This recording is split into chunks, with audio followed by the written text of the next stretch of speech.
lessons I've learned in my life, and I've been inspired by a lot of people, a lot of achievers, leaders, visionaries who've changed the world, and I will be referring to some of them along in my talk. So let's get started. And here I'm referring to the game of tennis. And you know how important a point is in a game of tennis, right? Because every point you win, then you win the game, and then you win the set, and then you win the match. When you are about to serve, when a tennis player is serving, point is the most important thing in that person's life at that point, right? You put your best, you work your hardest, you put in all your effort, and then you either win or you lose that point. What happens if you lose the point? Do you dwell on it? Do you think about it? Or do you move on to the next point?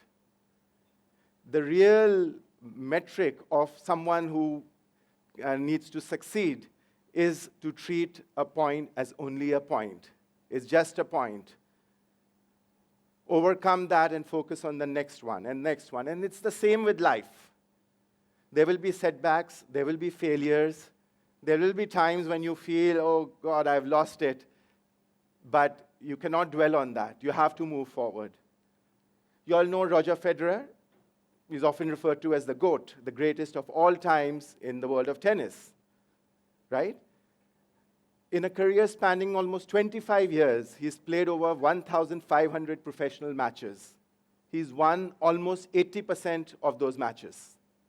And do you know how many points he has won? 54%.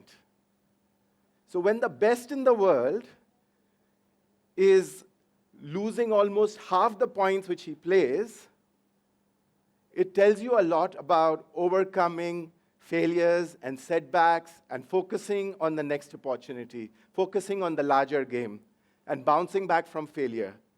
So next time you suffer a setback, you do not achieve what you set out to do, you do not get admission into the college you wanted to get into, just think of it as it's only a point and focus on the next opportunity.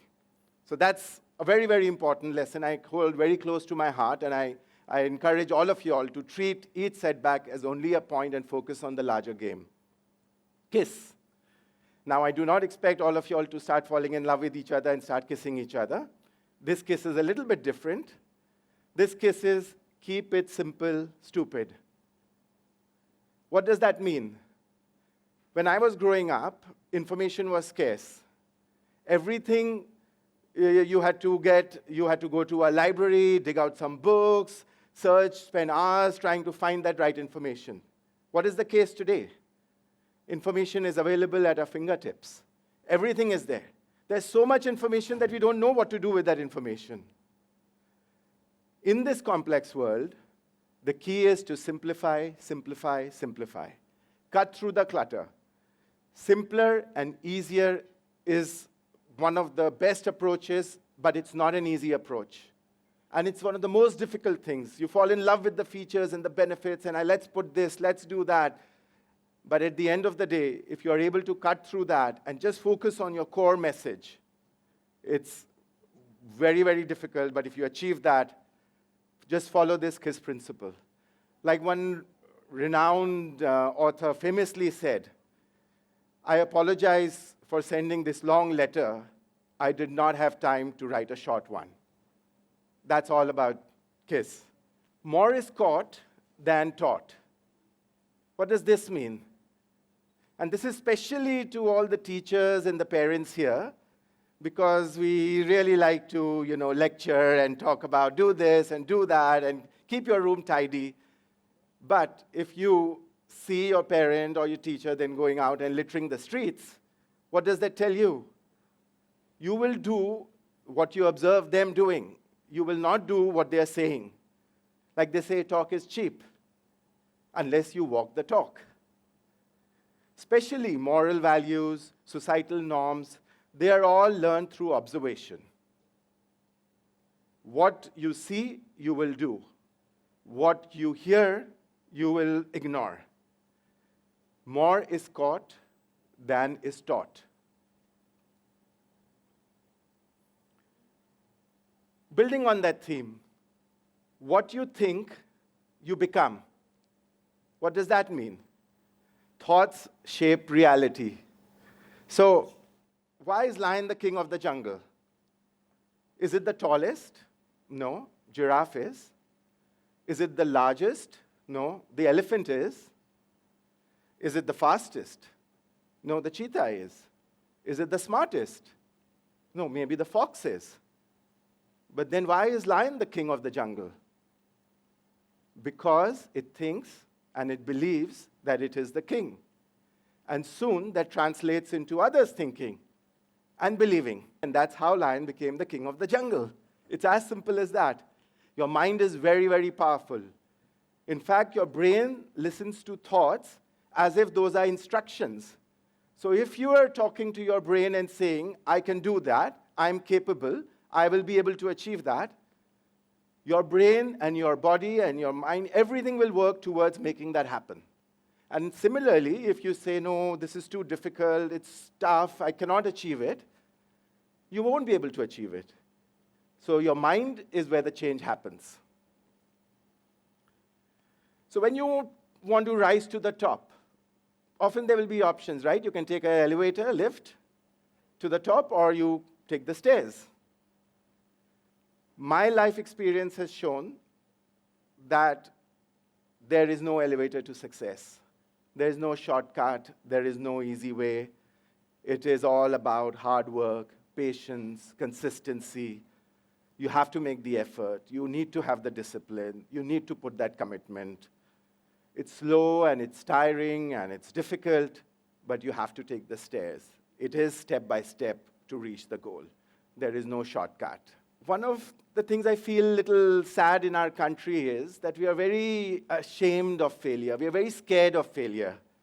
And we tell that, no, you have to do your best and you have to get your 99% and 100% and you cannot fail.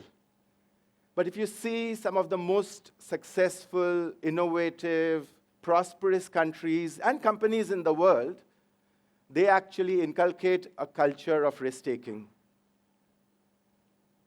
They encourage, right from a very young age, their children, and as they go through schooling and college and jobs and whatever they do, they inculcate this culture that don't be afraid to take risks. Don't be afraid to fail. Don't be ashamed of failure. In fact, celebrate failure as a badge of honor. Treat it as a learning experience. And I actually use an example, and I wish we had a little more time, and I could have made all of you all do that, but I call it tada. So everyone's familiar with rock, paper, scissors, right? So suppose you have this scissors and your opponent has the rock. What happens? You've lost. What happens? You immediately start feeling dejected. You feel sad. You feel, your whole energy goes down. But what if you are in that game, and this game is played in life every day? Someone is winning, someone is losing, there are failures, there are successes. And suppose, after every failure, you go, ta-da! You celebrate that failure. You recognize and you say, I'll get up and I'll do it again. And we heard about Nelson Mandela and what he said. Every time fall down, I get up and fight again and move ahead. And that's what you have to do. Don't be scared of failures. Wear them as a badge of honor. And say that next time I will make it successful. Link to that, no limits.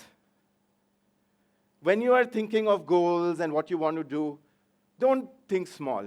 Think massive, huge goals. Set those for yourselves and have an unwavering belief in the potential to achieve those goals.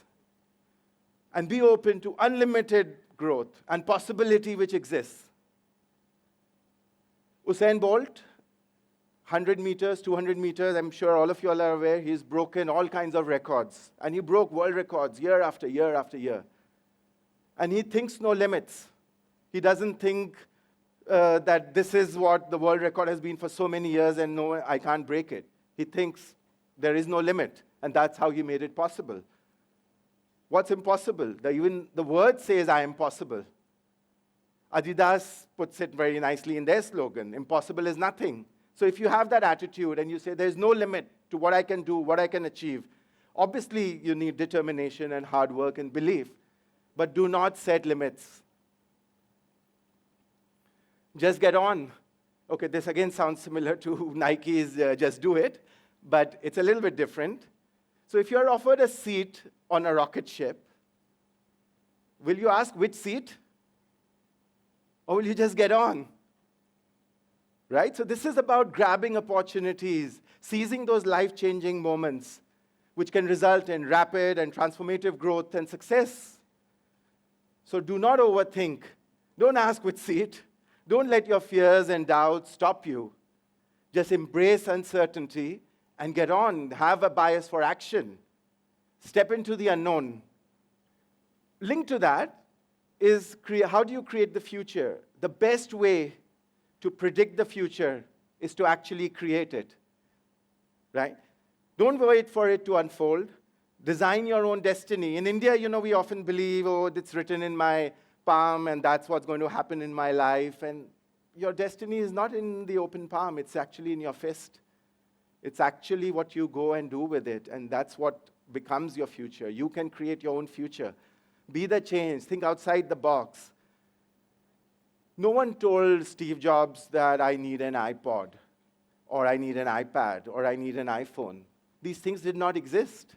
But he thought that what if 1 million songs can be kept in a small device in the pocket? Wouldn't people love that? And so he created that future. And that's how innovation happens. That's how the innovators, the achievers, the entrepreneurs, they achieve things because they believe that they have the potential to create that future. And then they make the choices that align with their vision. And this is the last one. Stay hungry, stay foolish. What does that mean? Staying hungry means keep striving, remain curious and ambitious. That hunger to grow and create and explore. And once you've achieved something which you set out to do not settle there. You have to maintain your drive and passion and go for the next thing and the next one. And never be complacent. Never think, okay, I've reached there, now it's done, now I can relax. Being foolish is about being brave and open, often rebellious. And so keep that. And that's the mindset really for the entrepreneurs and the innovators and the learners and the dreamers and the achievers in this world. So if there's one thing you remember from this, is be and always stay hungry and stay foolish. The world is your oyster. Go out and capture this world and make it yours. Thank you so much.